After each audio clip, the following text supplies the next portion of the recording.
আগুন লাগলে অনুমোদনের কি আছে ভাই?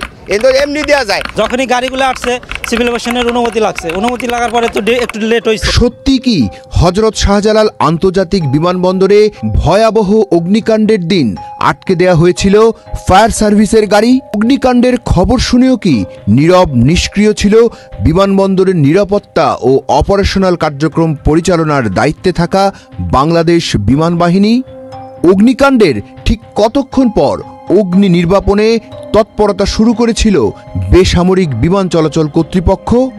এসব প্রশ্নের উত্তর খোঁজার মধ্যে দিয়ে আমরা সুলুক সন্ধান করব দেশের বিমানবন্দরের ইতিহাসের ভয়াবহ এই অগ্নিকাণ্ডের আদ্যোপান্ত, যা দেশবাসীকে তো বটেই, আপনাকেও সহজেই বের করে আনবে গোলক ধাঁধা থেকে। আপনার কৌতূহলে মনে অবসান ঘটাবে সব সন্দেহ সংশয়ের। শুধু তাই নয়, অসত্য, ভিত্তিহীন ও উদ্দেশ্য প্রণোদিত অপপ্রচারে কিভাবে অস্থিতিশীল পরিস্থিতি সৃষ্টির মাধ্যমে আন্তর্জাতিক পরিমণ্ডলে দেশের ভাবমূর্তি ক্ষুণ্ণ করতে ও নিরাপত্তা বাহিনীগুলোর ইমেজকে প্রশ্নবিদ্ধ করার ষড়যন্ত্র চলছে, এমন সব রূঢ় সত্য আমরা তুলে আনব অনুসন্ধানী চোখে। শনিবার 18 অক্টোবর দুপুর 2:15 বিশেষ সংরক্ষিত ও স্পর্শকাতর হযরত শাহজালাল আন্তর্জাতিক বিমানবন্দরে হঠাৎ সর্বগ্রাসী আগুনের ছোবল। আগুনে পুড়ে ছাই বিমানবন্দরের কার্গো ভিলেজের আমদানি শাখা। ইম্পোর্ট কুরিয়ার সেকশন থেকেই ভয়াবহ এই আগুনের সূত্রপাত বলে ধারণা করছে বেসামরিক বিমান চলাচল কর্তৃপক্ষ। সিনেমার মতো কুণ্ডলি পাকিয়ে উঠতে থাকে কালো ধোঁয়া, আচ্ছন্ন হয়ে পড়ে গোটা বিমানবন্দর এলাকা। সাময়িকভাবে বন্ধ হয়ে যায় সব ধরনের উড়োজাহাজ ওঠানামা, সরিয়ে ফেলা হয় পার্কিং এরিয়ায় থাকা সমস্ত উড়োজাহাজ। মাত্র 30 সেকেন্ডের মধ্যেই বেবি চকের নিজস্ব ফায়ার ইউনিট ঘটনাস্থলে গিয়ে আগুন নেভানোর কাজ শুরু করে।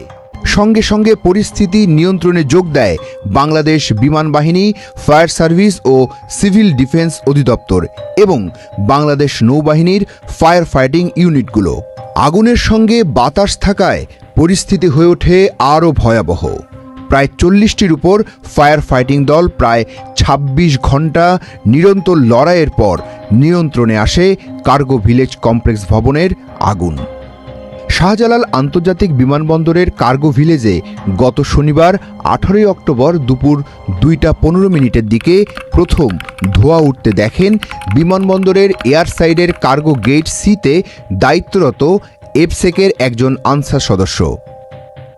তিনি তাৎক্ষণিক এফসেক কর্তৃপক্ষকে বিষয়টি অবহিত করেন। কাল বিলম্ব না করে এফসেক সুপারভাইজার বেবিচকের নিজস্ব ফায়ার ব্রিগেডকে ফোন করেন।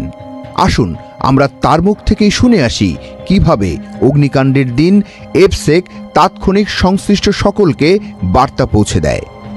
আমি অগ্নিকাণ্ডের দিন এয়ার সাইড গেট সিতে কর্মরত ছিলাম। পাশগুলো জমা নিতে ছিল, তখন কুরিয়ার গোডাউন হতে হালকা ধোঁয়া বের হতে দেখি।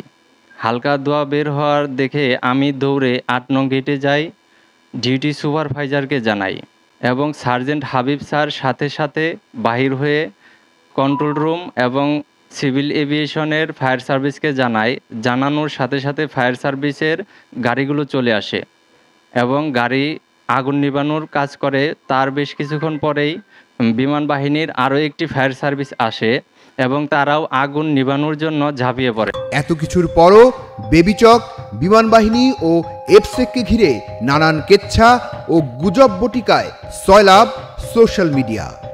ঠিক যেন বিশৃঙ্খলা পাকানোর এক ট্রায়াল রান গুজববাজদের।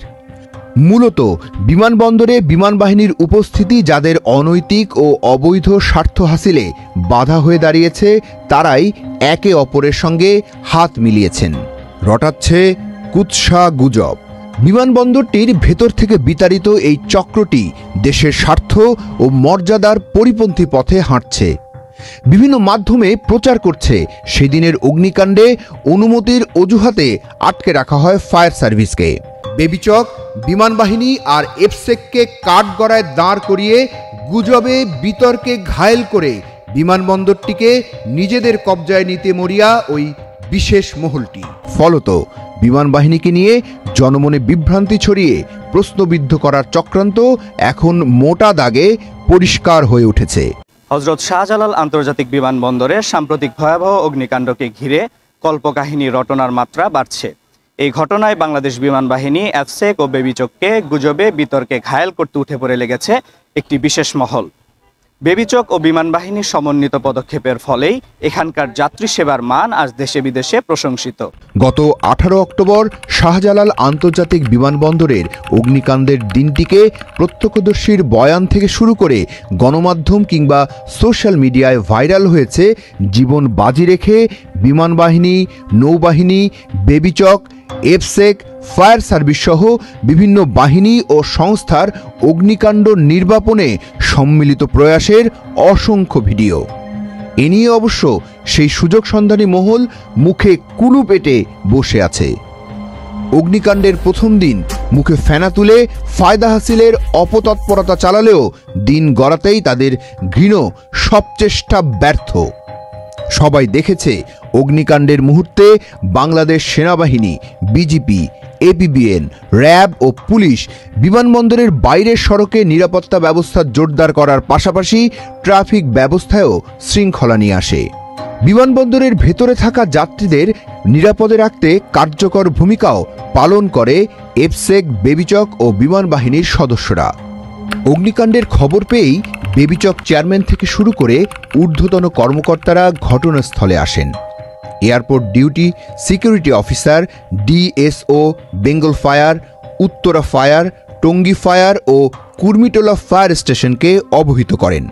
বেবিচকের নিজস্ব ফায়ার ফাইটিং দল অগ্নিকাণ্ড নিয়ন্ত্রণে তৎপরতা শুরুর পর বিমান বাহিনীসহ অন্যরা দ্রুত সময়ে আগুন নিয়ন্ত্রণে যোগ দেয়। শাহজালাল আন্তর্জাতিক বিমানবন্দর কেপিআই এলাকা হওয়া সত্ত্বেও ফায়ার সার্ভিস সমূহের সব গাড়িকে দ্রুত সময়ের মধ্যে ভেতরে প্রবেশ করানো হয়। পরে নৌবাহিনীর ফায়ার ফাইটিং দলও এগিয়ে আসে। আনুমানিক 14:20 ঘটিকার সময় কন্ট্রোল টাওয়ারের মাধ্যমে আমি জানতে পারি ইম্পোর্ট কার্গো ভবনে আগুন লেগেছে এবং সাথে সাথে আমি ক্যাবের নিজস্ব ফায়ার ইউনিটকে জানাই এবং তারা অতি দ্রুত ঘটনাস্থলে উপস্থিত হয় এবং আমি সাথে সাথে বেঙ্গল ফায়ার, উত্তরা ফায়ার, টঙ্গী ফায়ারকে অবগত করি এবং তারা দ্রুত ঘটনাস্থলে উপস্থিত হয় এবং বিমান বাহিনীর নিজস্ব ফায়ার ইউনিট এবং অন্যান্য ফায়ার ইউনিট এবং বিমানবন্দরে কর্মরত বিভিন্ন সংস্থার লোকজনের সহায়তায় আগুন নিয়ন্ত্রণের চেষ্টা করা হয়।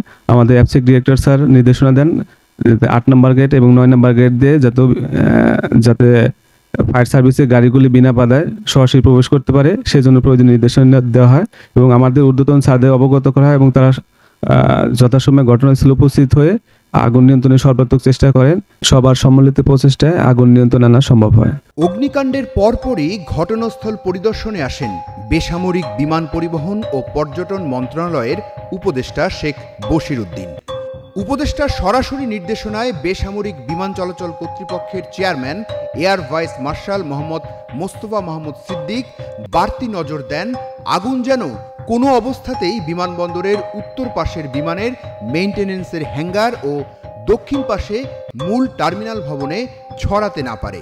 আগুনের তীব্রতা বাড়ার সঙ্গে সঙ্গেই তড়িৎ গতিতে কুর্মিটোলাস্থ বিমানবাহিনী ঘাঁটি একে খন্দকার থেকে বিমানবাহিনীর 5টি ও তেজগাঁওস্থ বিমানবাহিনীর ঘাঁটি বাসার থেকে আরও 3টি ইউনিট ঘটনাস্থলে এসে আগুন নিয়ন্ত্রণে ঝাঁপিয়ে পড়ে। ফায়ার সার্ভিসের বিভিন্ন ইউনিটও অগ্নিকাণ্ড নিয়ন্ত্রণে লড়াই চালিয়ে যায়। অগ্নিকাণ্ডের দিন বিমান বাহিনীর 8টি ফায়ার ফাইটিং ইউনিটের পাশাপাশি আরও অতিরিক্ত 110 জন সদস্যকে নিয়োজিত করা হয়েছিল ফায়ার ফাইটিংয়ে সার্বিক সহযোগিতা ও নিরাপত্তা ব্যবস্থা জোরদারে। তবে অগ্নিকাণ্ডের সময় বিমানবন্দরে ফায়ার সার্ভিসের গাড়ি প্রবেশে বাধা দেওয়ার গুজব ছড়িয়ে পরিস্থিতিকে অশান্ত করে তোলার অপচেষ্টা চালায় একটি বিশেষ মহল। যদিও এই অভিযোগ ফুৎকারে উড়িয়ে দিয়েছেন বেসামরিক বিমান পরিবহন ও পর্যটন মন্ত্রণালয়ের উপদেষ্টা শেখ বশির উদ্দিন। 1.5 ঘন্টা আটকে ছিল, কথাটা সত্য না? মানে 1.5 ঘন্টা আটকে থাকলে আমি ফায়ার সার্ভিসের সাথে আজকে সকালে এসে কথা বলেছি স্যার এই বিষয়ে এবং তারা নিশ্চিত করেছে এই ধরনের কোনো ঘটনা ঘটেনি, ইমিডিয়েটলি তারা আসতে পেরেছে। গত মঙ্গলবার 21 অক্টোবর সকালে কুর্মিটোলায় বেবিচক সদর দপ্তরে আয়োজিত এক সংবাদ সম্মেলনে বাংলাদেশ বেসামরিক বিমান চলাচল কর্তৃপক্ষের chairman air vice marshal Mohammad Mostafa Mahmud সিদ্দিককেও একই অভিযোগের বিষয়ে প্রশ্ন করা হয়। প্রশ্নের জবাবে বেবিচক চেয়ারম্যান বলেন, আমি নিজে আমার প্রাইমারি একটা তদন্ত করেছি। পরে DG fire service and civil defence আছে, ওনার সাথে আমি ব্যক্তিগতভাবে যোগাযোগ করেছি, করে বললাম যে আপনাদের ফায়ার ভেহিকেল অথবা এনি অফ দ্য এজেন্সি কারো কোনো ফায়ার ভেহিকেল কি ঢুকতে পারে নাই, এরকম ঘটনা ঘটেছে নাকি। আমি আপনাদের রিকোয়েস্ট করবো আপনারাও ইন পার্সন যোগাযোগ করবেন। নান অফ দেম, কেউ বলে নাই তাদের কোনো ফায়ার ফাইটিং ভেহিকেল ভিতরে ঢুকতে বাধা দেওয়া হয়েছে। গত বছরের 5 আগস্টে ছাত্র জনতার রক্তক্ষয়ী গণঅভ্যুত্থানের দিনে এপিবিএন যখন শাহজালাল থেকে স্বেচ্ছায় সটকে পড়ে, তখন তারা নিজেদের নিরাপত্তার জন্য বিমান বাহিনীরই দ্বারস্থ হয়েছিল। ওই সময় এপিবিএন সদস্যরা বিমান বাহিনী ঘাঁটি AK খন্দকারস্থ শাহিন কলেজ কুর্মিটোলায় আশ্রয় নিয়েছিল। বিমান বাহিনী এপিবিএনের সদস্যদের খাবার, চিকিৎসা সহ সব ধরনের বন্দোবস্ত করে। এরপরেও বাহিনী দুটির মধ্যে তৃতীয় শক্তি প্রবেশ করে আকথা কুকথা ছড়িয়ে দিচ্ছে।